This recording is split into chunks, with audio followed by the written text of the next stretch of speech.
ഈ നദിക്ക് ഒരു പ്രത്യേകതയുണ്ട്. ആ നദിയുടെ സമീപത്ത് നമ്മൾ എത്തുമ്പോൾ അറിയാം, 10-25 ചെറുപ്പക്കാരുടെ ജീവൻ അപഹരിച്ച കയങ്ങൾ ഒളിഞ്ഞിരിക്കുന്ന ഒരു നദി. ആ നദിയെ തേടിയാണ് സാഫ്രോണിൻ്റെ ഇന്നത്തെ യാത്ര. ദലങ്ങളിൽ പറ്റിയിരിക്കുന്ന മഴത്തുള്ളികൾക്ക് പറയാനുള്ള കണ്ണീരുപ്പിൻ്റെ കഥകൾ. ഇവിടെ ആ ബോർഡ് കാണാം.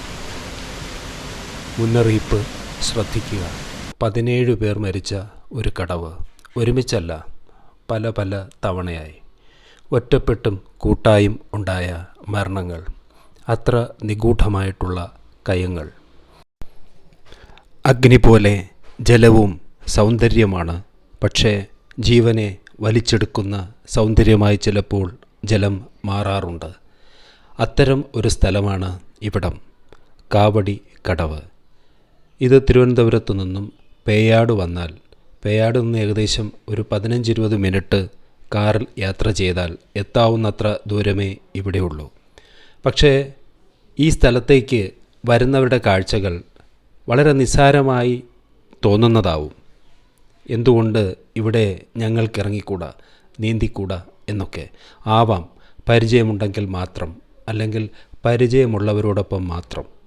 അല്ലാതാവുമ്പോഴാണ് ഈ പാറക്കൂട്ടങ്ങൾക്കിടയിൽ ഒളിപ്പിച്ചു വച്ചിരിക്കുന്ന കുഴികളെ നാം അറിയാതെ പോകുന്നത്.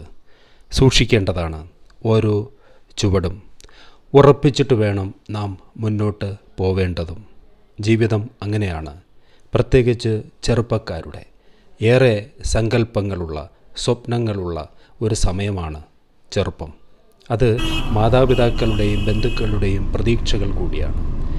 അത് നാം പൊലിഞ്ഞ് താഴേക്ക് വീഴുന്ന പുഷ്പങ്ങളായി മാറാതിരിക്കാൻ, കണ്ണീർ കനവായി മാറാതിരിക്കാൻ ഓരോ യാത്രയിലും നാം അത്രമാത്രം ശ്രദ്ധ പുലർത്തേണ്ടതുണ്ട് എന്ന് സാരം.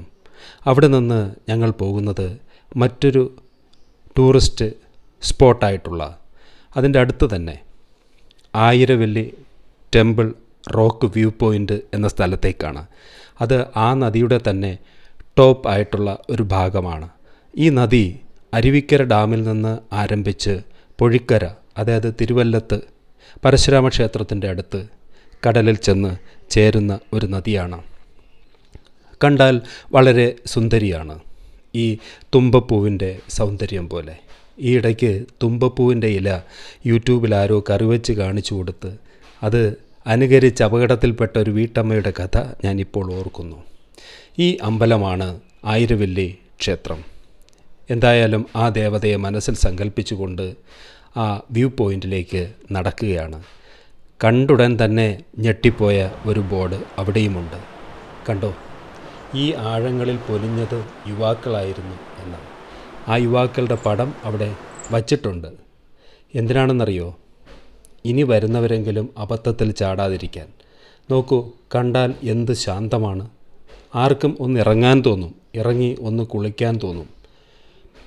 പക്ഷേ ആ മോഹമാണ് ചിലപ്പോൾ അത് അവസാനത്തെ മോഹമായി പരിണമിക്കുന്നത്. അതുകൊണ്ടാണ് അവിടെ ഈ വാണിംഗ് ബോർഡ് വച്ചിരിക്കുന്നത്. നല്ല മഴക്കാറുണ്ട്. അവിടെ നിന്ന് മറ്റൊരു സ്ഥലം തേടി കുറച്ചുകൂടി മനോഹരമായ ഒരു കാഴ്ച കിട്ടുമോ എന്നറിയാൻ വേണ്ടി മുന്നോട്ട് പോയി. പക്ഷേ അത് ഒരു പ്രൈവറ്റ് പ്രോപ്പർട്ടി ആയിരുന്നു. അവിടെ പാറ മുൻപ് പൊട്ടിച്ചിരുന്ന സ്ഥലം, ഇപ്പോഴും ആക്റ്റീവായ കോറികളുള്ള ഒരു സ്ഥലം. അവിടെ ബോർഡുണ്ട്, ബ്ലാസ്റ്റിംഗ് ടൈം എന്നൊക്കെ. ചെറിയൊരു പേടി തോന്നി. എങ്കിലും കുറച്ച് ദൂരം മുന്നോട്ട് പോയി. അവിടെ കാഴ്ചകളെടുക്കാൻ അനുവദിക്കുമായിരുന്നില്ല. അവിടെ പ്രൈവറ്റ് പ്രോപ്പർട്ടിയാണ്. പിന്നെയും തിരിച്ച് വന്നു. ആ നദിക്കരയിൽ കുറച്ചു നേരം ഇരുന്നു. ജീവൻ പൊലിഞ്ഞു പോയവരുടെ സ്മരണകളിൽ ബാഷ്പാഞ്ജലികൾ അർപ്പിച്ചുകൊണ്ട്. ഇനിയും ഇതിലേക്ക് വരുന്നവർ ഈ സൗന്ദര്യത്തെ മാത്രം ദൂരെ നിന്ന് ആസ്വദിച്ച് മടങ്ങാൻ മനസ്സു കാണിക്കണം എന്ന് അഭ്യർത്ഥിച്ചുകൊണ്ട് സാഫ്രോൺ യാത്രകൾ തുടരുകയാണ്. കാഴ്ചകൾ അനന്തമാണ്, വിശാലമാണ്. നമുക്ക് സൂക്ഷിക്കേണ്ട ഒന്നുണ്ട് ഹൃദയത്തിൽ. എന്താണെന്നറിയോ? ജീവിതത്തിൽ ശ്രദ്ധ. അത് ഡ്രൈവിങ്ങിലായാലും ശരി, സഞ്ചാരത്തിൽ എവിടെ ഏതവസ്ഥയിലായാലും ശരി, കൂടെ കൈമുതലായി കൊണ്ടു നടക്കേണ്ട ഒന്നാണ് ശ്രദ്ധ, ജാഗ്രത. സ്നേഹത്തോടെ സാഫ്രോൺ.